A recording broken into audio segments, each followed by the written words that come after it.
नमस्कार दोस्तों, मैं अंकुर उपाध्याय स्वागत करता हूं आप सभी का आपके अपने YouTube channel share market analysis में। यहां आप सभी के साथ बात करने वाला हूं रेलवे काउंटर्स के बारे में। अगर रेलवे स्टॉक्स की बात की जाए तो कुछ चुनिंदा नाम है लाइक IRFC, RVNL, LIC कह रहा हूं, IRFC, RVNL, इरकॉन इंटरनेशनल, ये ऑलमोस्ट सबके रडार पे हैं और मैक्सिमम लोगों की पोर्टफोलियो का हिस्सा भी है। बहुत ही शानदार तेजी देखने को मिली है इन स्टॉक्स में बीते एक साल में, 1.5 साल में। केवल तेजी नहीं, ये मल्टी बैगर बने हैं। बट निवेशकों ने ना एक चीज नोटिस करी है, वो ये है कि जब से बजट आया है 1 फरवरी से, ये स्टॉक टूट रहे हैं धीरे धीरे। अब सवाल ये उठ रहा है कि क्या इस बजट में रेलवे के लिए कुछ नहीं आया? क्या हमें इन स्टॉक से एग्जिट ले लेना चाहिए, प्रॉफिट बुक कर लेना चाहिए, या फिर अभी ये जो करेक्शन मिली है 15-20% की टॉप से, ये एक और बार एंट्री का मौका ही है? इसी को यहां पे आप सभी के साथ डिस्कस करने वाला हूं। तो शुरू करते हैं एक एक करके सारी चीजों को डिस्कस करना एंड कवर करना। पहले मैं आपको बजट से रिलेटेड बता दूं तो मैंने वीकेंड पे भी वीडियो शूट करी थी कि बजट में रेलवे के लिए आया है और दो चीजें आई हैं।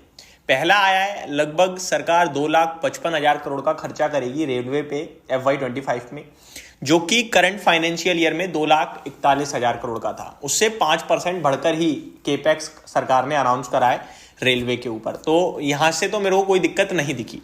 दूसरी चीज आई है, जो 40,000 रेलवे के डब्बे हैं उनको वंदे भारत के रेलवे डब्बों में बदला जाएगा।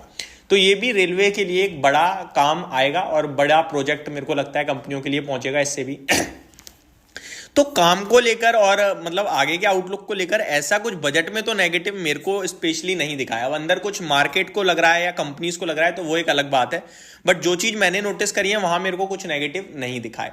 अब आता हूं मैं एक एक करके पर्टिकुलर स्टॉक्स पे। आज भी ना बटा हुआ है, जैसे राइट्स अपने नंबर्स के बाद 6-7% ऊपर दिख रहा है। डेज हाई पे, लाइफ हाई पे, 52 वीक हाई पे ट्रेड कर रहा है, ठीक है। सॉरी गाइस, ऐसा कुछ नहीं है कि खराब दिख रहा है, ये ठीक दिख रहा है, कोई इशू नहीं दिख रहा है मेरे को। 750 पे ट्रेड कर रहा है। वहीं दूसरी तरफ IRFC की बात करूं तो ये लगभग 4% के करीब नीचे है। ऊपर में 193 का हाई लगाया, 163 पे, 30 रुपए नीचे, ऊपर से 20% के करीब टूट गया है, 15-20%। तो यहां थोड़ी टेंशन बन गई है लोगों के दिमाग में। अगर मैं इनका टेक्निकल स्ट्रक्चर देखूंगा ना तो मतलब आपको लगेगा ही नहीं कुछ खराब है। सच बता रहा हूं, मतलब आपको कुछ नहीं फील होगा कुछ खराब है, क्योंकि वन साइडेड स्टॉक्स भागे हैं। लगभग 100 रुपए से IRFC चलना शुरू हुआ और वन साइडेड 190 हो गया। 90% भागने के बाद अगर 15% कुछ करेक्ट हो भी जाए तो टेक्निकल टर्म्स पे तो वो करेक्शन नहीं दिखता। हाँ, जिसने 200 पे ही ले लिया उसके लिए नेगेटिव है, बट जिसने 100 पे अगर आज से एक महीने पीछे भी लिया है वो तो भाई अभी भी 60% प्रॉफिट में बैठा है। और इससे बड़ा रिटर्न ऑन इक्विटी तो कोई नहीं है जो 22-23 ट्रेडिंग सेशन में 60% का रिटर्न दे रहा है आपको। तो आपको जो मैं कहना चाहता हूं वो ये है कि जब इतनी बड़ी तेजी आती है वन साइडेड तो ऐसी करेक्शंस लाजमी है। इसमें हम एग्जिट मारने के लिए या फिर नेगेटिव स्टॉक्स में ढूंढने निकले वो नहीं मिलता है। और दूसरी बात, फंडामेंटल फाइनेंशियल वाइज आप और हम वही है जो इन स्टॉक्स को 30-30, 40-40 रुपए पे देखते आए हैं। जहां ये अंडर वैल्यू ट्रेड करते थे, आज ये ओवर वैल्यू ही नहीं 4-4, 5-5 टाइम्स की बुक वैल्यू पे ट्रेड कर रहे हैं। ये 34-35 के पीई पे ट्रेड कर रहे हैं, जो स्टॉक्स 5-7-8 के पीई पे ट्रेड करते थे। ये वो कंपनीज हैं जो 20-25-30 हजार करोड़ का मार्केट कैप ले रही थी और आज 1-1 लाख करोड़ के मार्केट कैप के ऊपर निकल गई हैं। आप PSU बैंकिंग में देखो, IOB, इंडियन ओवरसीज बैंक वगैरह जो है ना, ये छोटी छोटी सी 20-20 रुपए की, ये 1-1 लाख करोड़ का मार्केट कैप ले रही है इस समय। तो जिनको और आपको हम नाम तक से नहीं जानते हैं वो 1-1 लाख करोड़ का मार्केट कैप ले गई हैं। ये मार्केट में बहुत तंगड़ी तेजी आई है PSUs में। तो यहां डिसाइड करना कि नेगेटिव है या पॉजिटिव है, ये मेरे को लगता है बहुत कठिन हो जाएगा।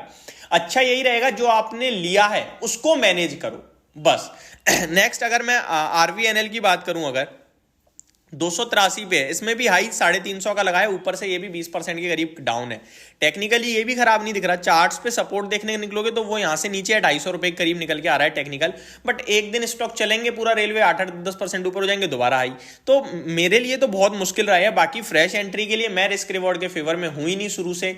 आपने जिस भाव पे लिया है उस भाव के हिसाब से आप एवरेज लगा लो, स्टॉप लॉस लगा लो, जो भी आपकी रिस्क कैपेसिटी को डिफाइन करता हो। अदरवाइज आपको ये शेयर्स अभी थोड़ा सा अवॉइड करने चाहिए। खराब नहीं है, अवॉइड इसलिए क्योंकि रिस्क रिवॉर्ड फेवर में नहीं बैठता, मेरे तो स्पेशली नहीं बैठता है। और आप लोगों के साथ भी मैं वही चीज शेयर कर पाता हूं जो मेरे को लगता है सामने वाले बंदे का अगर लॉस भी होता है ना तो वो झेल जाए।